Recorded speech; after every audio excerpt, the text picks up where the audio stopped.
अगर आपको अध्यात्म की ऊंचाई पर चढ़ना है तो एक शब्द याद कर लीजिए, सहनशीलता, तितिक्षा। इसको सदैव जीवन में, एक श्लोक गंगा किनारे हमें जीने की सामर्थ्य देता था। जब कभी हमें प्रतिकूलता दुख प्राय मिलते ही थे तो ये श्लोक, यम ही न व्यथ्यन्ते ते पुरुषम पुरुषर्षभ सम दुखा सुखाधीरम स्व अमृतत्वाय कल्पते। वो अमृत पद का अधिकारी हो जाता है जो आए हुए सारी व्यथाओं को, दुखों को मौन होकर सह लेता है, वो भगवान को प्राप्त होता है। जहां कोई कष्ट होता, बस यम ही न व्यथ्यन्ते ते पुरुषम पुरुषर्षभ सम दुखा सुखाधीरम स्वमृतत्वाय कल्पते। हमें सहना है, हमें भगवत प्राप्ति करनी। अरे छोड़ो, इसने मारा, इसका कर्म जाने, सहो, चलो आगे, चलो आगे बढ़ो। भूख प्यास गर्मी सर्दी मान अपमान दुख सुख, ये सब इस मार्ग के यात्री को मिलते ही है। और जो इसको सह गया वो जगत पावन करने वाला महात्मा बन जाता है। वो मम भक्ति युक्तो भुवनम पुनातु, लोक के लोक को पावन कर सकता है जो भगवान के चरणारविंद में अपने चित्त को अर्पित कर दिया। इसलिए दुख ही हृदयत, चाहे जितना दुख पड़े प्यारे, किसी से मत कहो, किसी से मत, चुपचाप मौन होके सह जाओ। तुम्हारा स्वामी विधान करके तुम्हें दुख भेजा है तो बहुत बड़ा उसमें कोई सुख है। वो मंगल भवन है, तुम्हारा मंगल होने नहीं दे सकता। दिखाई दे सकता है कि अब अमंगल हो गया हमारा, अमुक अमुक अमुक, कुछ नहीं। धैर्य पूर्वक अपने मार्ग में सीधे चलते रहो। उसका विधान आया है, वो दुखद हो या सुखद, सुखद है तो हर्षित मत हो, दुखद है तो शोकित मत हो, आगे बढ़ो। देखो ये अध्यात्म है, ये कमर कस लो कि इस जन्म में मुझे इस भव समुद्र से पार होना ही है। ये जो कमजोर दिल के होते हैं ना, अनुकूलता जहां मिली तो बोले जब से हमने भक्ति शुरू की सब काम चकाचक बन रहे हैं। ये भक्ति का फल नहीं है, भूल मत करना। ये तुम्हारे सुकृत चल रहे हैं इसलिए है। और जिस दिन दुष्कृत का फल आएगा उस दिन भक्ति करते हुए भी कदम रखना मुश्किल हो जाएगा, पग पग पर तुम्हें दुख मिलेगा। ये सिद्धांत को समझ लीजिए तो कभी आप निराश नहीं होंगे, शूरवीर होकर आगे बढ़ते रहेंगे। जो हमारी भक्ति ये नई फसल है और इस फसल की जो आनंद वृत्ति है वो भगवदानंद है, ज्ञानानंद है, अखंडानंद है, प्रेमानंद है। वो ये भोगानंद नहीं है, विषयानंद नहीं कि भगवान की बड़ी कृपा जो चाहो वो भोग मिल गए। ये सुकृतों के फल है। ये सुकृत और दुष्कृत दोनों को यही नष्ट कर दो और निकल चलो भगवान की परम धाम में, जहां नित्य सेवा सुख का आनंद सहचरियां ले रही है। श्रीपाद कह रहे, संतर्जयस ताड़यन, कोई मुझे बहुत डांटे भर्त्सना करे और ताड़यन पिटाई भी कर दे, मुझे कुछ कभी शिकायत नहीं करनी प्रभु से। देख रहे हैं ना, वो उन्होंने विधान किया है ना कि इसको पीटो, तो हम चुपचाप पीट लेंगे, किसी से नहीं कहना। रहीमन मन की मन व्यथा रखिए मन में गोए, सुनिठ ले हैं लोग सब बांटने। इसीलिए असंगो हम, असंग किससे कहें अपने दुख सुख की बात। अपना दिल तो दिलवर को दे दिया, जो बीते सो दिल तो उनके पास है, वो तो जाने दुख सुख की बात, हम क्या जाने। हम तो बस आपके हैं। मौन, अपने विषय में न सुख की बात करे न दुख की, मौन। बात करे तो प्रभु की करे, नहीं तो मौन। मान लीजिए अगर ये मौन आप धारण कर लेंगे तो निकल जाएंगे माया से, नहीं तो किसी की निंदा कर देंगे, किसी का ऐसा कटु वचन बोल देंगे, परुख वचन बोल देंगे, भजन छीण हो जाएगा, भजन करने की वृत्ति नष्ट हो जाएगी। सैकड़ों लोगों के प्रश्न है कि पहले भजन अच्छा होता था अब नहीं होता। उसमें दो बातें होती है, एक तो भजन की ऐसी भूख बढ़ गई है कि अब उतने भजन से नहीं और भजन होना चाहिए। ये उत्तम महापुरुषों की कृपा पात्र भक्तों की वृत्ति होती है। और एक होता है कि आपसे वैष्णव अपराध बन गया, कुसंग हो गया, इस कारण से ऐसा। अगर आपके हृदय में कोई दोष वृत्ति नहीं हो, फिर भजन में ऐसा लगता है कि मेरे से बहुत कम भजन होता है, वैसा भजन नहीं होता जैसा होना। ऐसा बड़े बड़े महापुरुषों को भी अनुभव होता है। ये कोई निंदनीय बात नहीं है, वंदनीय बात है। पर वास्तविक यदि भजन नहीं हो रहा है, वास्तविक यदि आपका रुक गया है आनंद, तो आप ढूंढ लीजिए, आपका भोजन गलत है, आपका संग गलत है, आपने कोई वैष्णव निंदा की है, बस यही कारण है। यही खोज लेना, यही सुधार कर लेना, किसी से क्षमा याचना की जरूरत नहीं। अंदर देखो और आचार्य गुरु से प्रार्थना करो, सब ठीक हो जाएगा। बड़े कृपालु हैं, जिन्होंने अपराधी मुझ जैसे को घसीटा तो अब अपराध बन जाएगा तो थोड़ी छोड़ देंगे वो, विश्वास कीजिए। उन्हीं से प्रार्थना कीजिए, नाथ यदि आपको अपराध मोचन कराना है तो भेज दीजिए मुझे उसके पास, या उसको बुला दीजिए, मैं पैर पकड़ लूँ, हाथ जोड़ लूँ यदि अपराध बन गया है, और यदि आप चाहें तो आप क्षमा कर दें, आगे से सावधान रहेंगे। बड़े कृपालु हैं प्रभु, क्षमा कर देते। भजन की वृत्ति को रुकना ये सहन मत कीजिए। समय नहीं है कि आज नहीं तो कल भजन चल पड़ेगा, नहीं, तुरंत वाचिक में आ जाइए, तुरंत वाणियों का गायन कीजिए, नाम कीर्तन कीजिए, ढूंढिए अपराध क्या बना जो आंतरिक हमारा भजन रुक गया, और प्रभु से प्रार्थना करके उसको चलवाइए। वो बड़े कृपालु है, क्षमा कर दें। अगर आपने प्रगट में किसी का अपराध किया और वो उपस्थित हो तो जाओ, उनके चरण पकड़ो, उनसे प्रार्थना करो। भजन का रुकना सहन मत करो। बहुत कठिन है भजन करके भगवत प्राप्ति करना। वो हमारे अंदर सरलता पूर्वक भजन चल रहा, उसको बचाओ। किसी की निंदा मत करना, किसी की अवहेलना मत करना। तुम्हारी कोई निंदा करे, तुम्हारी अवहेलना करे, सह जाना, कह रहे हैं, इसमें कह रहे हैं संतर्जय ताड़यन बंधनन। यदि वो कहीं मुझे बांध दें, मैं बंधना में स्वीकार कर लूंगा। ऐसा भक्तों को कोई बांधता है क्या? हाँ, बांध देते हैं।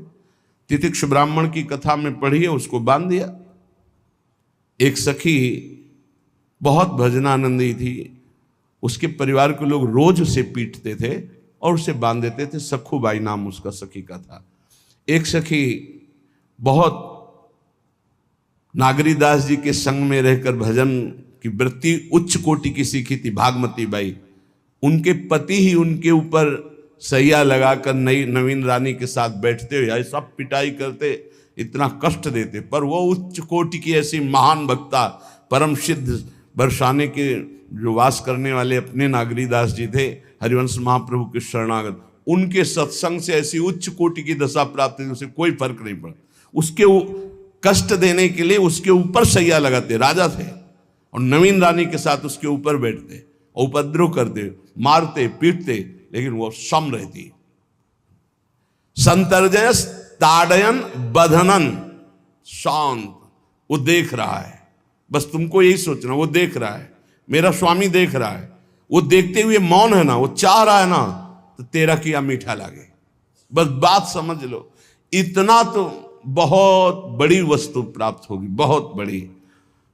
एक मिट्टी जब कुम्हार को अर्पित हो जाती है तो पीट पीट कर एक छोटा राई भर भी दाना नहीं रहने देता, क्योंकि राई भर भी अगर दाना रहा वहीं से मटकी फूट जाएगी, राई भर भी अहंकार रहा वहीं से भक्ति रस निकल जाएगा।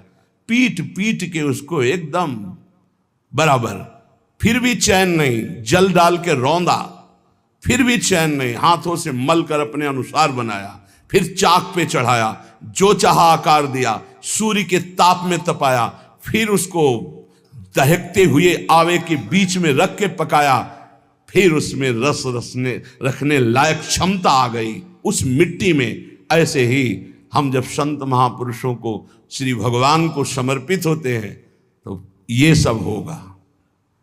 रस रखने लायक हृदय तभी होता है जब आवे में तपता है, इसलिए तैयार रहो। तभी नागरीदास जी ने कहा, बड़ो ही कठिन है भजन ढिग डरिबो। एक सूरवीर योद्धा की तरह जैसे उसके अंग घाव से युक्त होते हैं, वो कदम पीछे नहीं आगे ही बढ़ाता है, ऐसे भजनानंदी चाहिए। चाहे मुझे चोर कहा जाए, पतित कहा जाए, गाली दिया जाए, मुझे मारा जाए, बांध लिया जाए, तो भी मैं भगवान पर दोषारोपण नहीं करूंगा। मैं यही निश्चय करूंगा, प्रभु मेरे देख रहे हैं, जोई जोई प्यारो करे सोई मोई भावे, उनका विधान परम मंगलमय है। अंतः क्लेश मतीव दुस्सह तरम प्राप्नोति नाना विधई। मुझे अंदर से भी बहुत पीड़ा दी जाए, काम पीड़ा, क्रोध पीड़ा, लोभ, बाहर से तो ये दिया जाए और अंदर से भी ये दिया जाए, तो भी हे प्रिया जो आपसे नहीं कहूंगा। प्रेम में कभी शिकवा शिकायत नहीं होती, ना इष्ट से और अपने प्रीतम के विधान से दिए हुए कष्ट को हम दूसरे से कह दें? धिक्कार है हमारी प्रीति को। प्रीतम सहावे और मैं दूसरे से शिकायत करूं? नहीं, हर विधान आपका सहो। ये प्रेम है मस्ती का। ये लज्जू पंजू ऐसे काम नहीं है इनके। ये तो देखते हैं पैर धर के, अगर गर्म लगा तो हटा लेंगे, मत रखना गर्म ही गर्म है। और छाती मजबूत करके कि आग पे चलूंगा, तो पैर रखोगे तो चंदन हो जाएगा आग में भी। पूरे जीवन की बात कह रहा हूं, पूरे जीवन की। सोचो उस समय जब 13 वर्ष की अवस्था है और घर से निकले थे, कोई साथी नहीं है, कोई समझाने वाला नहीं, और आज इतना जीवन हो गया इसी यार के सहारे हुआ है। इसी यार, ना 1 रुपया कभी था, न रहा है और न रहेगा। प्रेमानंद का 1 रुपया नहीं है, प्रेमानंद की 1 वस्तु नहीं, ना रहा ना रहेगा। हाँ, प्रेमानंद की सब वस्तुएं हैं, ना होते हुए भी पूरा विश्व मेरा। क्यों? प्रेमानंद भगवान का है। भगवदानंद को प्रेमानंद कहते। वही संपत्ति जीवन भर एक ही साथी रहा है। और हे नाथ, ऐसी कृपा करना अब दूसरा साथी बने ना। अब आओ तो मृत्यु रूप में ही आओ, और किसी रूप में मत आना। साथी हो तो आपका साथ हो। सर्वहरण करने वालों में मैं मृत्यु हूं, बस उस रूप का इंतजार है। आओ उस रूप में और समेट लो अपनी लीला। बस कभी किसी से शिकायत, कभी किसी ने कैसे हो, आनंद है। नहीं सुना है किडनी खराब है तो सुना ही होगा, कोई दुख नहीं, कोई दुख नहीं। वर्तमान दुख वर्तमान के आनंद से बहुत छोटा है। क्या दुख है? स्वामी के द्वारा दिया हो। ये आप हमारी प्रार्थना मान लीजिए। इस मार्ग में चलने पर जो दुख मिले कभी किसी से कहना नहीं तो प्रीति में कलंक लग जाएगा, वो तुम्हें प्रभु से हटा देगा। नहीं, रहीमन मन की मन व्यथा रखिए मन में गोए, सुनिठ लई है लोग सब बाट न ली है। ये भगवत मार्ग शूरवीरों का मार्ग। कभी अपनी अंतर व्यथा को किसी से मत कहो। जीवन में अगर कोई हमें कष्ट दे रहा है तो हमारा कर्म है, ना कि कोई व्यक्ति। ये बिल्कुल सिद्धांत चर्चा समझ लो। वही व्यक्ति जो मुझे द्वेष करता, वही व्यक्ति जो मुझे कष्ट और दंड देता, वही व्यक्ति प्रणाम करके छाती से लगाकर आंसुओं की धारा से अभिषिक्त किया, तो वो व्यक्ति था या कर्म?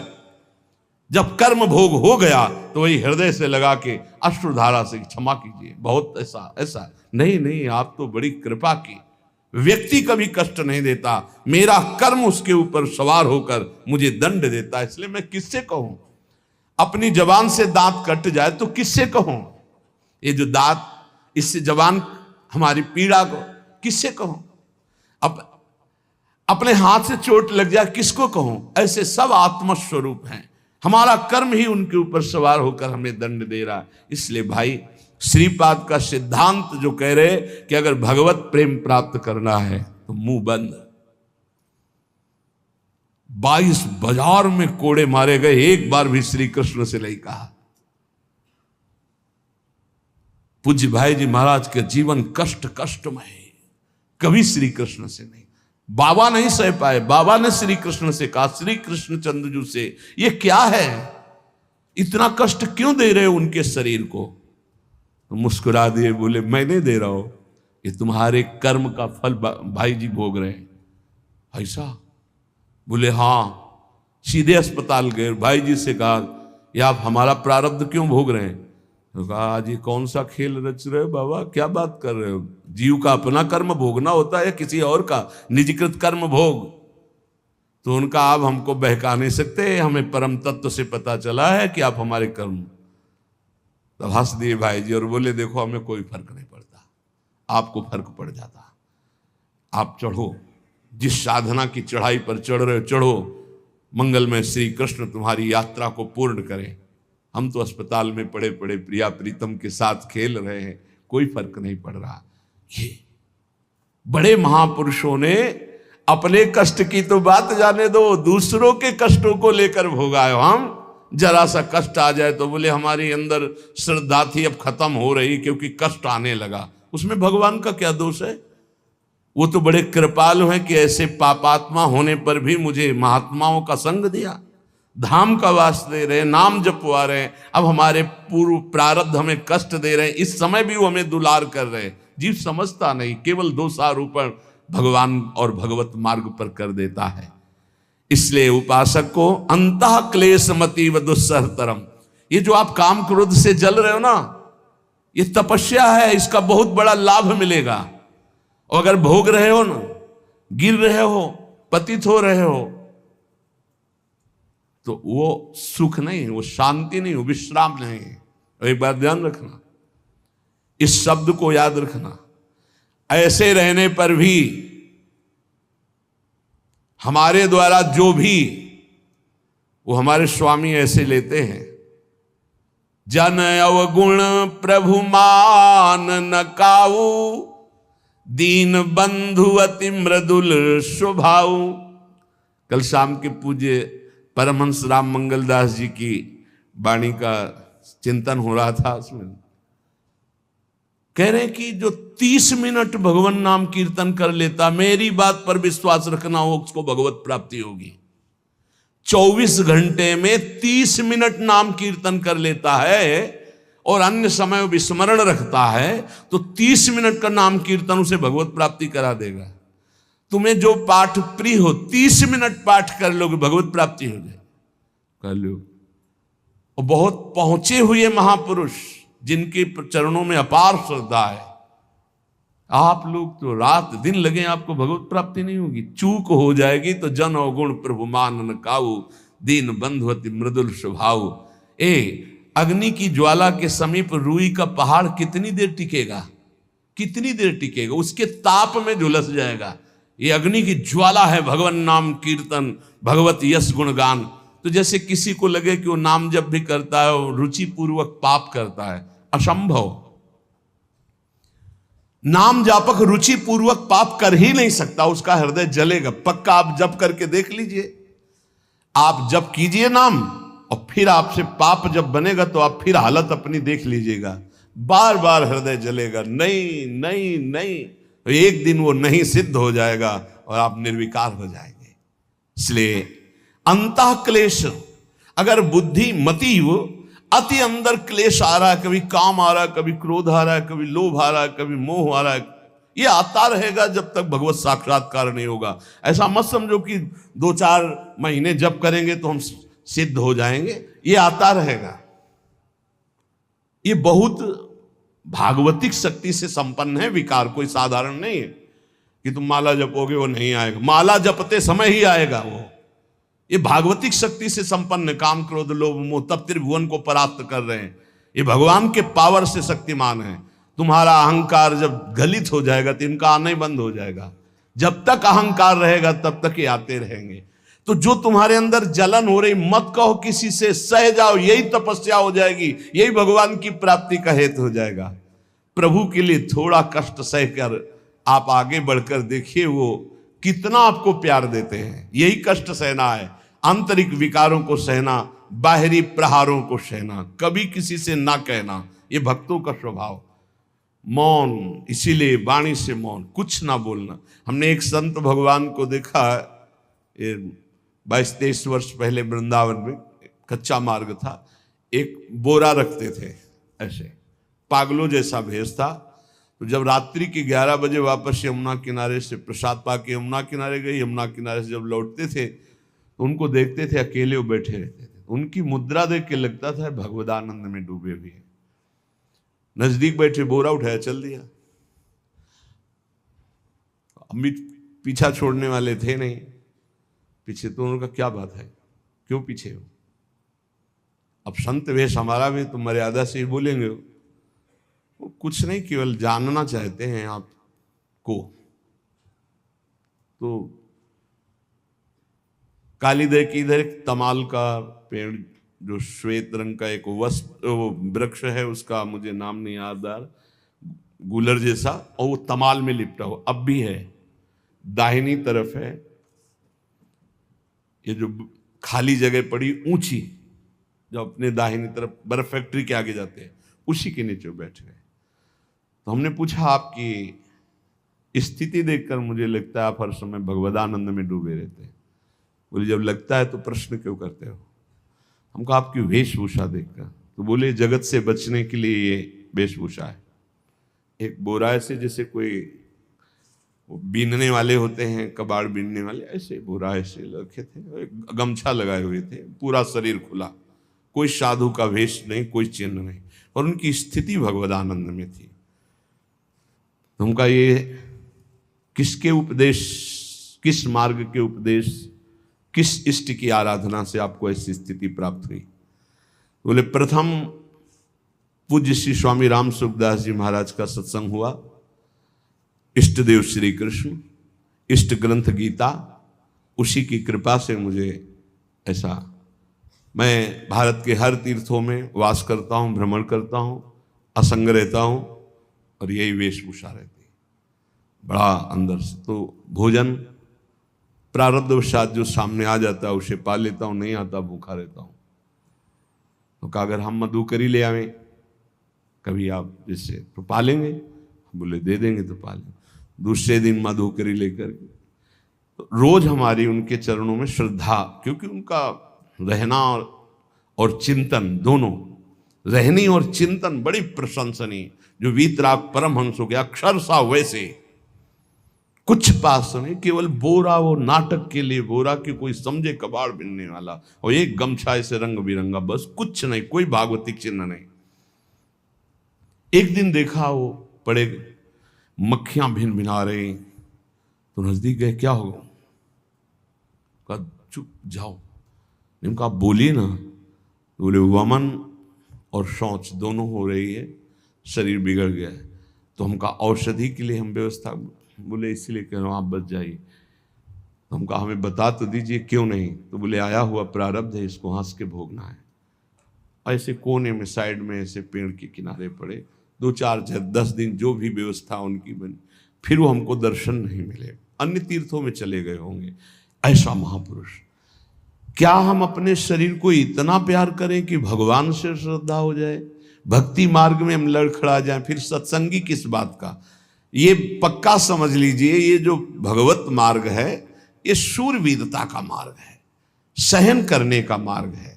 जितने भी महापुरुषों के चरित्र हैं आप पढ़ करके देख लीजिए, भगवान के चरित्र से भी ज्यादा लाभ भक्त चरित्र सुनने से इसलिए होता है कि हमको लगता है कि हमारे जैसा जन्म लेकर इतना कष्ट सहकर इस ऊंचाई पर पहुंचे, ये बड़ी बात है कि वो जीवत्व से हमारी तरह पैदा होकर ईश्वत्व को जाता है। इसलिए भक्त चरित्र में विशेष बल हमको प्राप्त होता है।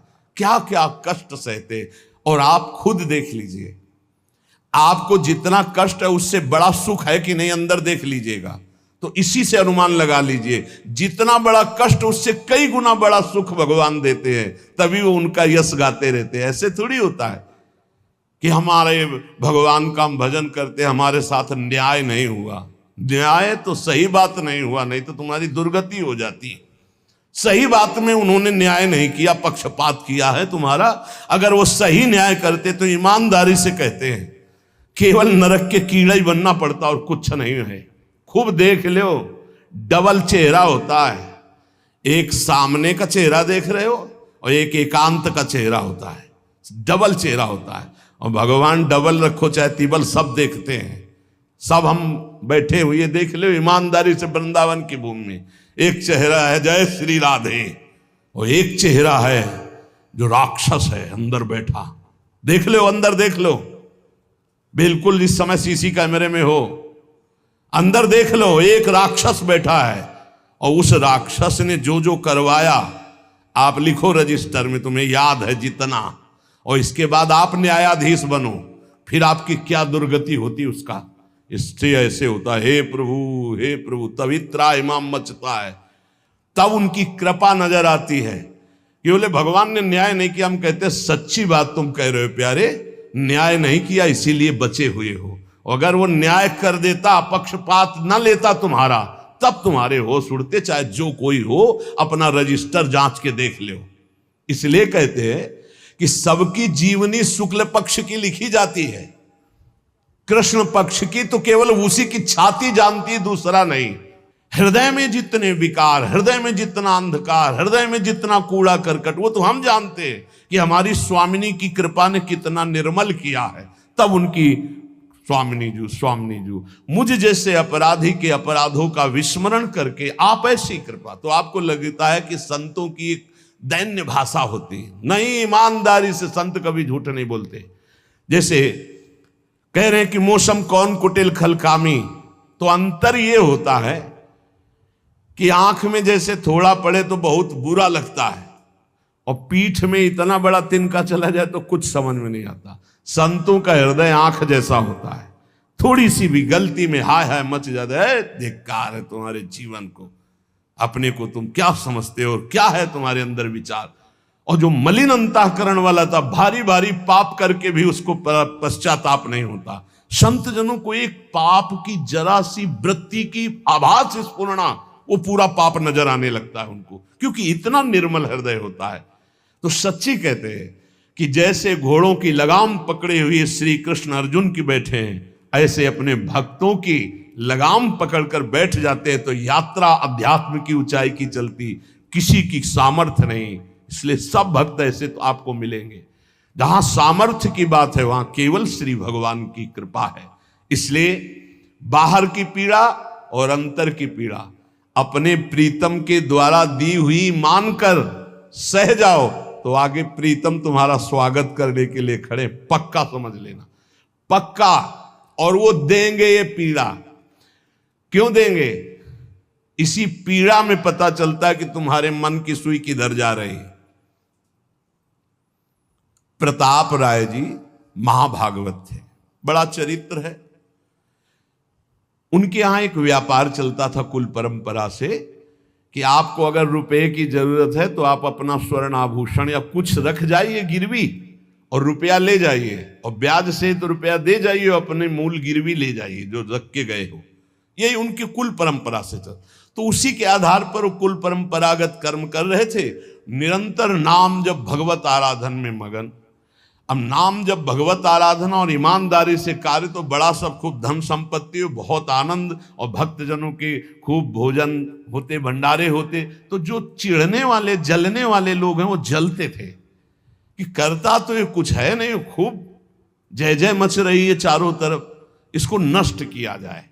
ये किसने बीज बोया? अरे बोले दुष्ट स्वभाव ने। नहीं नहीं नहीं नहीं, भगवान ने। किनको हुस्काया? डंडे को। क्यों? अब झंडा फहराओ मेरे भक्त के यश का। उनके हृदय में जलन हुई। वहां का काजी और मिल गए 3 लोग, और उन्होंने कहा कि इसको नष्ट किया जाए। बोले बस आप सहयोग दो, नष्ट तो पक्का। बोले कैसे? बोले प्लान तो सब हमारा बन गया है। अब झोली में कंकड़ भरे, और प्रताप राय जी बेटी का ब्याह है, 10,000 मुद्रा चाहिए। बोले गिरवी? बोले है स्वर्ण मुद्राएं। अब वो इतने ईमानदार विश्वास, बोले बॉक्स रखा रहता है उसी में रख दो, दस्तखत करो, 10,000 रुपये लो, ब्याज से दे जाना, अपना ले जाना। थोड़ी देर बाद दूसरा आया ऐसे, फिर तीसरा आया, वो तो उनका व्यापारी था।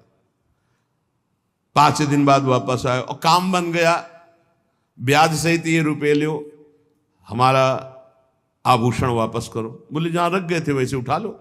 बाक्स से उठाया ऐसे। अरे देखो कितना नाटक करता है, माला जपता है, भगत बनता है, हमारे स्वर्ण आभूषण हटाकर कंकड़ पत्थर भर दिए। अब लोग तो आश्चर्यचकित हो रहे थे कि ये भगत जी तो ऐसे है नहीं। इतने में दूसरा आया, उसने भी वही नाटक शुरू। तीसरा आया, उस अब तो पक्का हो गया कि पाखंड करता है। लोगों की श्रद्धा को कपूर कहा गया है। कपूर ऐसे बाहर रखो ना तो उड़ जाता है ना, ऐसे ही श्रद्धा है। अगर उसको आप मजबूती, विश्वास की मजबूती में नहीं रखोगे तो श्रद्धा उड़ जाएगी। अब तो सब कहने लगे कि प्रताप राय तो बहुत ही पाखंडी निकला। अब हाहाकार मच गया। इसके बाद काजी, वो तो सब मिले हुए थे, काजी ने बादशाह के सामने बात पेश की। काजी के इशारे से बादशाह ने हुक्म दिया इनको बंदी बना लिया जाए, सारी संपत्ति जब्त कर ली जाए। अब राज सैनिक बंदी बना लिए प्रताप राय जी को, सारी संपत्ति जब्त होने लगी। तो उन्होंने अपनी पत्नी से इशारे से कहा ठाकुर जी लो और भाग जाओ अपने मायके, ठाकुर जी को बचाओ। ऐसी स्थिति में याद क्या है? ठाकुर जी को बचाओ, उनका भोग राग चलता रहेगा, हम तो जेल में कष्ट भोग लेंगे। ऐसा ही हुआ। वो पीछे की खिड़की से अपने ठाकुर जी को लेके सब तहस नहस हो गया। म्लेच्छ सेना साहब नष्ट भ्रष्ट कर दिया, बंदी बनाया, उनको ले गए, जेल में डाल दिया। कुछ लोगों ने कहा कि महाराज अभी ठाकुर जी अष्ट धातु के हैं, बहुत महंगे हैं, उनकी पत्नी इसीलिए लेके भाग गई है। मायके से पत्नी को भी बंदी बनाया, ठाकुर जी को भी संपत्ति के रूप में जब्त किया, और जहां संपत्ति थी वहां गोदाम में ठाकुर जी को ऐसे जिससे संपत्ति डाल दी वैसे डाल दी। जब पत्नी नजदीक हथकड़ी बेड़ियों के सहित और वो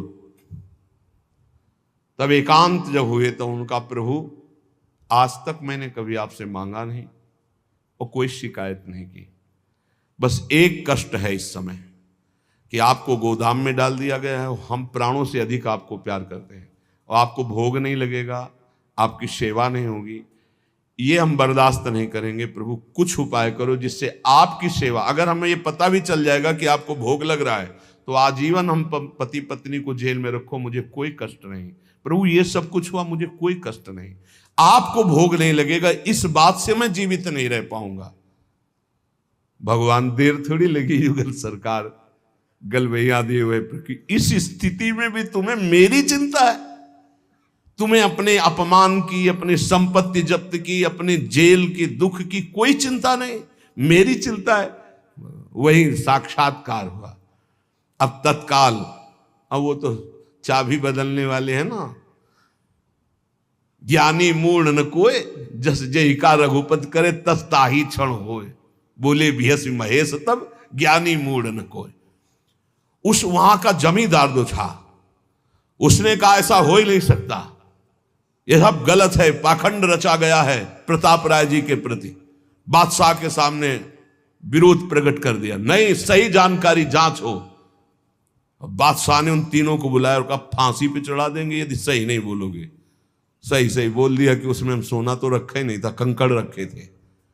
काजी की ये सब बात थी। काजी को दंड दिया गया, तीनों को बंदी बना लिया गया, प्रताप राय जी को पूरा नुकसान सहित सब अर्थ दिया गया और बड़ा सम्मान किया गया। फिर जीवन, ये घटनाएं भक्तों के जीवन में आती है किस लिए? भगवत साक्षात्कार कराने। भगवत साक्षात्कार जेल में प्रताप राय और उनकी पत्नी को हुआ।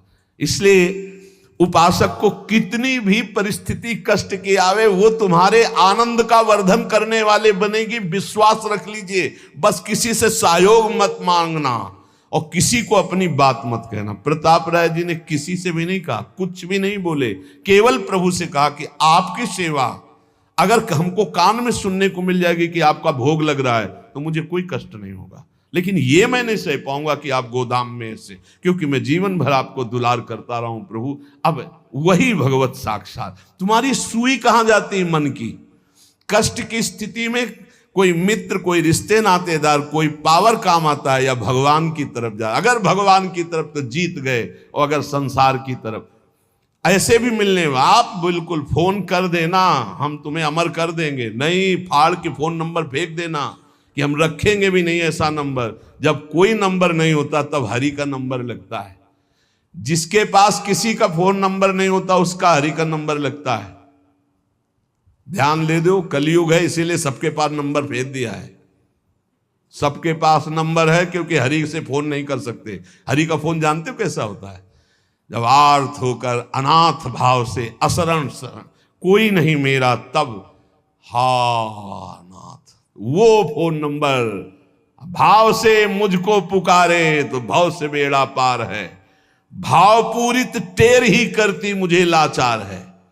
भाव बिना भगवान आवाजें नहीं सुनते।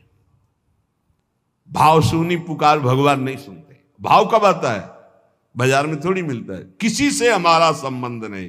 ये जीतना है तो ये बातें पकड़ लो सत्संग की। कोई विपत्ति दुख आने पर अगर किसी का नंबर आपको याद आवे कि अगर हमें विपत्ति आएगी तो कौन सा नंबर याद आएगा? बोले अमुक का, उसको डिलीट कर दो। नहीं, अमुक का नंबर नहीं रखेंगे हम, श्री जी का। श्री जी का नंबर क्या है बताया तुम्हें? क्या है? बस कोई नंबर नहीं तो श्री जी का नंबर। हे लाडली, हे प्रिया जी, कोई है ही नहीं। अब अपना कोई है ही नहीं तो कौन है? सच्ची बताते हैं, एकदम नंबर।